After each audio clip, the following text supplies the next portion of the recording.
À Saratov, affirme l'homme qui filme ces images dans le sud de la Russie. Une raffinerie de pétrole frappée par des drones.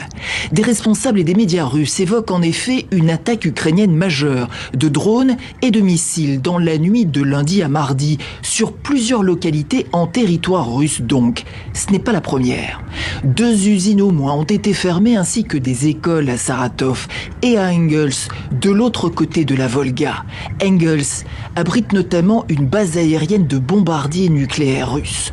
L'Ukraine confirme une attaque massive sur plusieurs localités russes. Des frappes quasi quotidiennes entre les deux pays en guerre.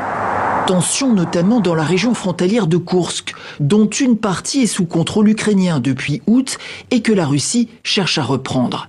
Moscou affirme avoir ciblé l'équipement militaire de l'armée ukrainienne dans cette région de Koursk sur ces images diffusées le 13 janvier. À 250 km de là, à Briansk, la Russie accuse Kiev d'avoir lancé des missiles occidentaux, attaques MS américains et Storm Shadow britanniques sur plusieurs cibles. Tous ont été abattus, assure Moscou ce mardi, ajoutant que cela ne restera pas sans réponse.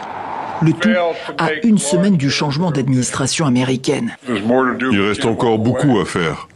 Les Occidentaux ne peuvent pas abandonner l'Ukraine dans sa guerre contre la Russie, insiste Joe Biden dans son discours bilan. Mais Moscou attend de pied ferme son successeur, Donald Trump, qui a dit vouloir mettre fin au conflit le plus tôt possible. La mention des réalités sur le terrain est une bonne chose, souligne ainsi le ministre des Affaires étrangères, Lavrov. La Russie, qui contrôle 1/5 du territoire ukrainien après 3 ans de guerre, se dit ouverte à une réunion entre Vladimir Poutine et Donald Trump.